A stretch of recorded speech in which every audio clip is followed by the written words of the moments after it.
Hello and welcome.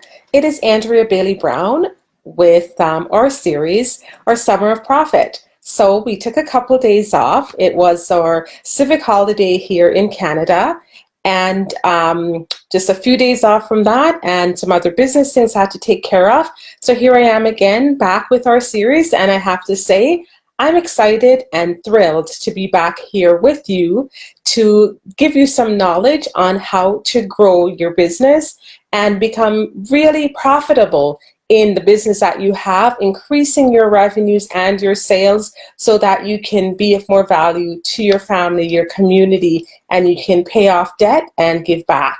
So today we're going to be talking about your business growth for profit. And when we talk about business growth, or people say, I want to grow my business and I want to do better at my business, in effect, what they're actually saying is, in order to grow your business, you're growing your sales and your revenue. And that's really what we're talking about in terms of business growth and business sales. Now, the formula to growth is very important. And sometimes I see people are focusing on things such as the amount of likes they have, the amount of followers. And in reality, you can't take all of that to the bank and say here, or you can't use that to pay your bills. So you have to be truly intentional about your profit. And that's what I call your IP, intentional profit, because it really requires us to be thinking about it.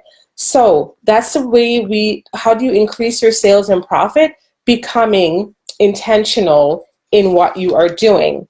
So I had a question that came in from Michelle, and what she wanted to know was, she said, how much profit should I have and how much profit should I be making in my business? So here we go, Michelle. It is important that the answer I'm going to give you is what one of my profs always used to say when I was in business school a couple of years ago working on my MBA. And he would famously say, it depends. And we always knew it was coming when we asked the question, because as I can say, I do agree with him, it truly does depend on a few factors in terms of what you should be making for profit in your business. And one of the main ones really is, what industry are you in? And yes, profit can be industry specific.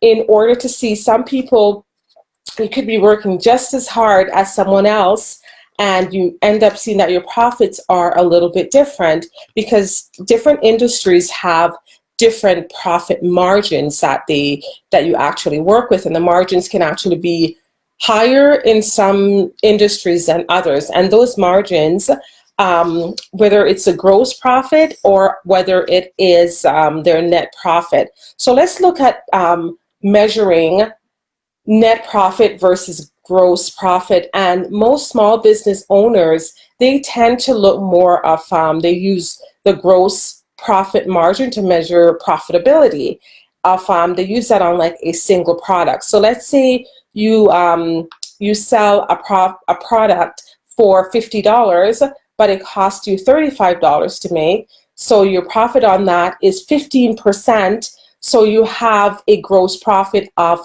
30% on that item.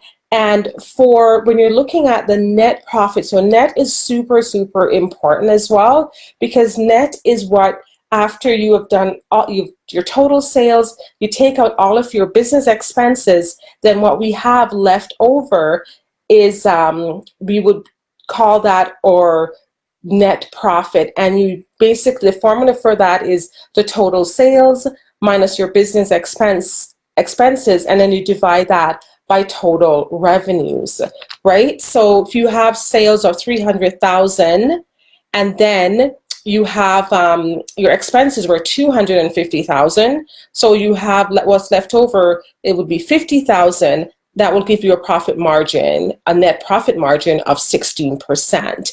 So those are the two things to look at. Are you looking at gross profit margin that's on a single product, or the overall of the business, how the business has done in an entire year, to measure your net profit? So net profit actually does matter. So when we say it depends on the industry you're in, this is so important, Michelle, in terms of how much should you actually make and what can you keep. totally industry specific, right? So let's say you know someone that has a wonderful bakery and she sells cupcakes, because yes, I'm enjoying cupcakes right now, and you sell cupcakes. In that sense, the margin for that, because of the products and everything else, could be 22%. And let's say you have a friend who is in IT, and for that friend, what they sell is they're selling computer products and that, and their margin is 17%. Does it mean that your friend that's in the cupcake business is running a better business than your IT friend? Not necessarily, because if they both keep really good records, they're doing a good job, it's purely because of the industry that you're in, and the industry averages will be different depending on totally on your industry. Another industry, for example, in accounting, an accountant, their average net margin is approximately 19%, 19 to 20%. And in the restaurant industry, that industry average net profit is about 3.8%.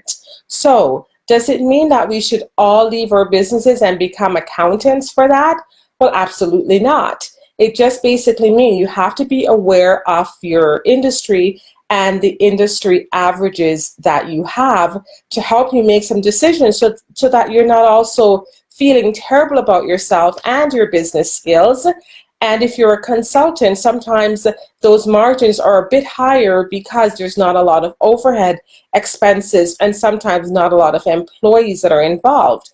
So we don't all have to now run out of our business and decide, well, that's it, we're all going to be accountants and or we're going to all be making cupcakes. Well, we wouldn't want to do that, but you must understand the industry and the industry average, so it helps you make better decisions, and then you're not beating yourself up if you're not making as much in your business or you're not seeing as much profit as your friend is making, because we don't understand some of those things. The other thing that I would say you should consider, is it a new company versus a mature company?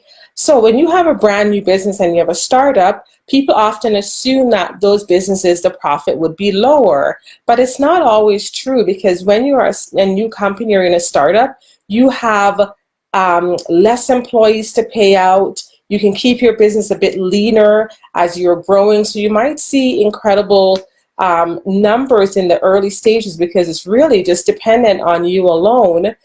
But as your business grows and your business becomes more mature, you might start to see less profit, because the more each employee that you bring on in a small business drives the margin lower. Did you know that little tidbit? Yes.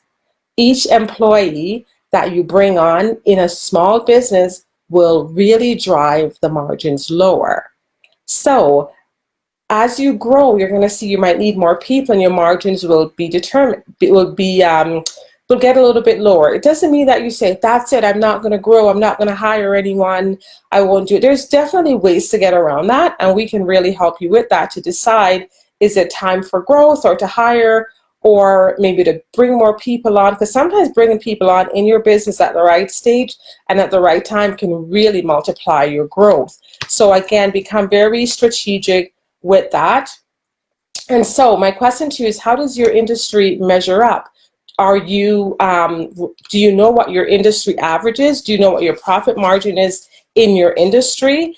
Those are some of the things that we can help you with. And we're excited to let you know we're having our live workshop, our $1 Million Sales to Profit workshop, which is happening on September 12th in Edmonton, Alberta. And if you're interested in more information or to join us, you can visit us at andreabailey.brown.com. Contact us or leave us a message for more information on that workshop that is coming up. Because as you're getting into business, making sure that you understand in your industry what the averages are, the profit margins, the net profit, because it will really help you to build a profitable business. Business growth means growing in sales. It means that you're growing in revenues, that your expenses are lower, and it helps you to make a profit, taking likes and followers to the bank does not work. But we're here to help you to grow your business. And if you'd like to reach out to us, whether to work with us one-on-one in a strategy one-day session, or we can work with you in our group coaching program or our 6-month programs, we have a few options for you. Be happy to help you become more profitable in your business. Well, I hope you have an amazing Thursday, and I will see you back again tomorrow for more on our Summer of Profit series. Now, have a great day. Bye-bye.